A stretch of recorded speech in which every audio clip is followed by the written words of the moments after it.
సందీప్ కిషన్ మజాకా. So ఈ cinema ఈ రోజే రిలీజ్ అవ్వడం జరిగింది.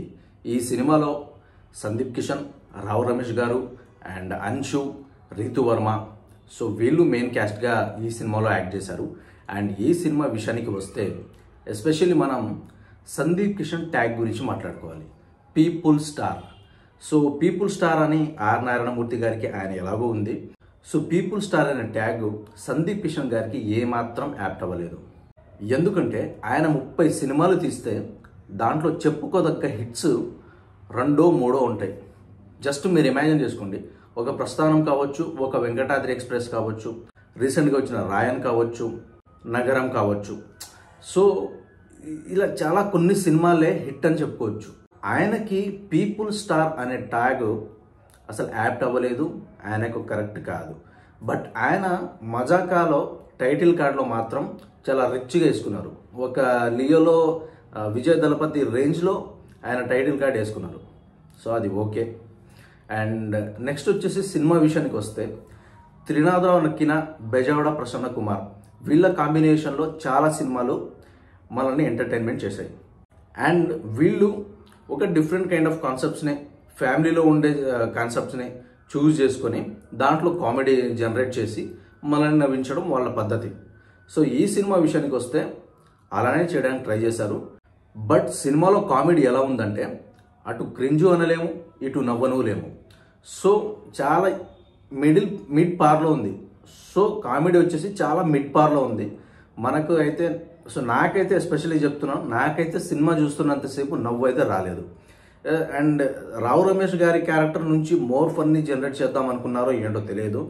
బట్ ఆయన కూడా ఒక యంగ్ కుర్రాడు లాగానే ఉండి ఒక మ్యారేజ్ చేసుకోవడం, లవ్ చేయడం, ఒక టీనేజ్ బాయ్ ఎలా అయితే బిహేవ్ చేస్తాడో ఆల్మోస్ట్ ఇప్పుడు సందీప్ కిషన్ గారు అదే సినిమాలో ఆయనే ఎగ్జాంపుల్గా చూపించారు. ఆయన ఎలాగైతే బిహేవ్ చేస్తారో ఈయన కూడా అలానే బిహేవ్ చేసి ఒక గర్ల్ ఫ్రెండ్ని పటాయించడం. సో ఇది కాన్సెప్ట్. సో దాని నుంచి కామెడీ జనరేట్ చేద్దాం అనుకున్నారు వాళ్ళు. సో ఫస్ట్ హాఫ్లో ఓకే సోగా సాగిపోతుంది కామెడీ. అండ్ ఇంటర్వెల్లో కొంచెం బెటర్గా ఉంది. ఇంటర్వెల్లో కొంచెం కామెడీ కానీ అక్కడక్కడ వచ్చే సీన్స్ కానీ కొన్ని బాగున్నాయి. అండ్ ఇంటర్వెల్ తర్వాత సెకండ్ హాఫ్ విషయానికి వస్తే పెద్ద టార్చర్ అని చెప్పాలి. ఎందుకంటే టూ ల్యాగ్ ఉండటం, కామెడీ అసలు వర్కౌట్ అవ్వకపోవడం, ఆ కామెడీ ట్రాక్స్లో కావాలనే పంచులు ఇరికించి డైలాగ్స్ ఇరికించి చెప్పించడం, అది అనేది అసలు చాలా చిరాకు అనిపించింది. అంటే ఒక పాయింట్ ఆఫ్ టైంలో ఇరిటేషన్ వస్తుంది. ఎందుకు వచ్చాము అనే పాయింట్కి మనం వెళ్ళిపోతాము. అండ్ సినిమా కొంచెం మరి ఎందుకో ల్యాగ్ చేశారో తెలియదు. సో సెకండ్ హాఫ్ అయితే టూ ల్యాగ్ ఉండడం, సో మనకి ఎక్కకపోవడం. రీసెంట్గా మనం చూస్తున్నాం కదా సినిమాలు, విశ్వక్సేన్ లైలా కానీ ఇంకా చాలా సినిమాలు ఎలా అయితే బొక్కబోర్ల పడుతున్నాయో. So first of all Sandeep Kishan గారు రైటర్ డైరెక్టర్ కాంబినేషన్ల మీద కాన్సన్ట్రేట్ చేసి సినిమాలు తీయడం మానేసి స్టోరీల మీద కాన్సన్ట్రేట్ చేస్తే మంచి సినిమాలు బయటికి వస్తాయి.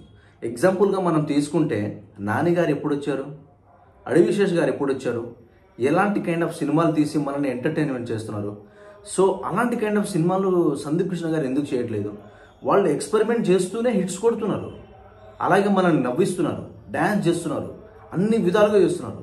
ఎస్పెషల్లీ మనం ఈ సినిమాలో చూసుకుంటే మ్యూజిక్ విషయానికి వస్తే ఒక్క సాంగ్ కూడా ఎక్కలేదు మనకి. మీరు జనరల్గా ఈ మధ్య ఏంటి ట్రెండ్, ఏదో ఒక సినిమాలో నుంచి సాంగ్స్ ట్రెండ్ అవ్వాలి.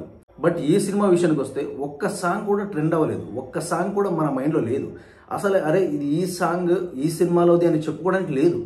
So music director Leon James మరి ఆయన ఎందుకు తీసుకున్నారో కూడా అర్థం కాదు.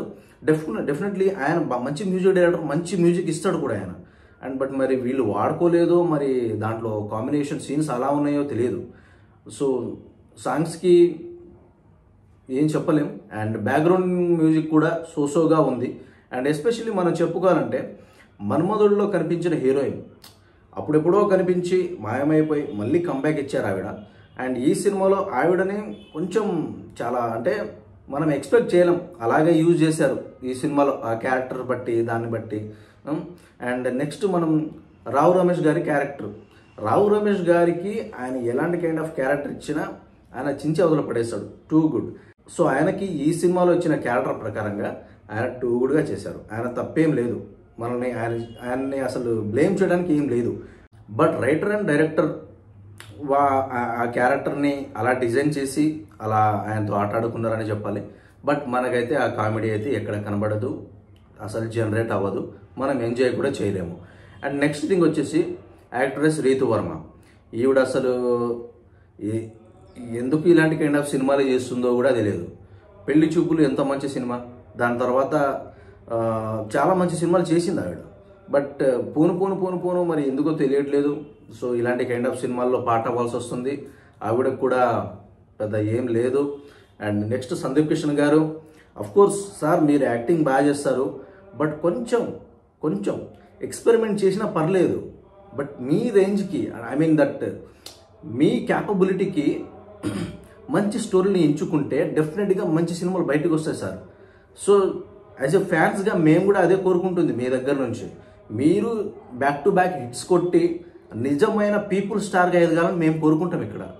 సో దయచేసి మీరు మా గురించి కూడా ఆలోచించండి.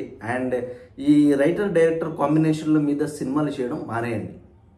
And coming to director Trinadha Rao Nakkina, ఈయనకి మరి చాలా మంచి ఎంటర్టైన్మెంట్ సినిమాలు తీస్తారు ఈయన. మరి ఎందుకో తెలియదు, బట్ ఈ సినిమాలో అది కొంచెం ఇంబ్యాలెన్స్ అయిందనిపిస్తుంది. అండ్ రైటర్ ప్రసన్న కుమార్ బెజవాడ గారు కూడా అలాంటి కైండ్ ఆఫ్ మిస్టేక్ చేసి ఆ బ్యాలెన్స్ మిస్ అయ్యారని చెప్పాలి. అండ్ మనకైతే అంటే మ్యాక్సిమం నెంబర్ ఆఫ్ ఆడియన్స్కి అయితే సినిమా అంత సోగా అయితే ఎక్కదు. జనరల్గా వీళ్ళిద్దరు కాంబినేషన్లో వచ్చిన సినిమాలు అయితే తెగ మెసేజ్ ఓరియంటెడ్ తెగ ఇది కాదు, కానీ జస్ట్ టైం పాస్కి ఒక 2.5 గంటలు చూసి వచ్చేయాలి, ఎంజాయ్ చేసి వచ్చేయాలి. అలాంటి సినిమాలే వాళ్ళు మనకు ఇచ్చారు. బట్ ఇది కూడా అలా అనుకుంటే మనం చేసుకున్న పొరపాటనే చెప్పాలి. ఎందుకంటే సినిమాలో మనకు అంటే యూజ్ అయ్యే పాయింట్ ఒకటి ఉండదు. లైక్ ఏదో ఫిక్షనల్గా చేస్తున్నారు, జనరేట్ చేస్తున్నారు, కామెడీ చేస్తున్నారు, అయిపోతుంది. సో రావు రమేష్ గారు వాళ్ళందరూ వస్తున్నారు, చేస్తున్నారు. అండ్ సందీప్ కిషన్ యాక్టింగ్ ఉంది, రీతి వర్మతో డాన్సింగ్ ఉంది. సో ఇదంతా అనుకుంటాం, బట్ అదంతా మనకు టైంపాస్ ఏం అవ్వదు. జస్ట్ సినిమాకి వచ్చినంతసేపు ఓకే ఏదో నడుస్తుంది కదా, ఓకే పోనీ అన్నట్టుగా ఉంటుంది సినిమా. మేబీ ఈ రైటర్ అండ్ డైరెక్టర్ వీళ్ళిద్దరూ అంత కేర్ తీసుకుని ఈ సినిమాని టేకప్ చేసి ఈ సినిమాని తేలేదేమో అనిపిస్తుంది. సో అది ఆబ్వియస్లీ ఒక డౌటే. అండ్ సో ఇంకా సినిమాలో చెప్పుకోవడానికైతే ఏం లేదు, జస్ట్ వన్ టైం వాచ్ అనడానికి కూడా ఏం లేదు. And it's your choice. Time pass అయితే పక్కా అవ్వదు. జస్ట్ గో, శివరాత్రికి అంటే బయటకు వెళ్ళండి, హ్యాపీగా జాగారం చేసుకోండి, క్రికెట్ మ్యాచెస్ ఏమైనా ఉంటే చూసేసుకోండి. నాకు ట్రైలర్ టీజర్ అప్పటి నుంచి కూడా కొంచెం అంత ఇంట్రెస్టింగ్ ఏం లేదు సినిమా మీద. అరే సినిమా చూడాలి అమ్మ వెళ్ళిపోవాలి, గోల చేసి సినిమా చూడాలి, ఎంజాయ్ చేయాలి అనే థాట్ అయితే ఏం రాలేదు నాకు. ట్రైలర్, టీజర్స్, సాంగ్స్ అవి విన్న తర్వాత. అండ్ ఈ సినిమాలో కూడా అలానే ఉంది. సో భయపడాల్సిన పనేం లేదు. సో అది మీ చాయిస్. వెళ్ళాలనుకుంటే వెళ్ళండి, చూడండి, మీ ఇష్టం. సో ఇది గైస్ ఈ మూవీ రివ్యూ వచ్చేసి. ఈ వీడియో మీకు నచ్చితే లైక్ అండ్ షేర్ చేయండి, మా ఛానల్ని సబ్స్క్రైబ్ చేసుకోండి.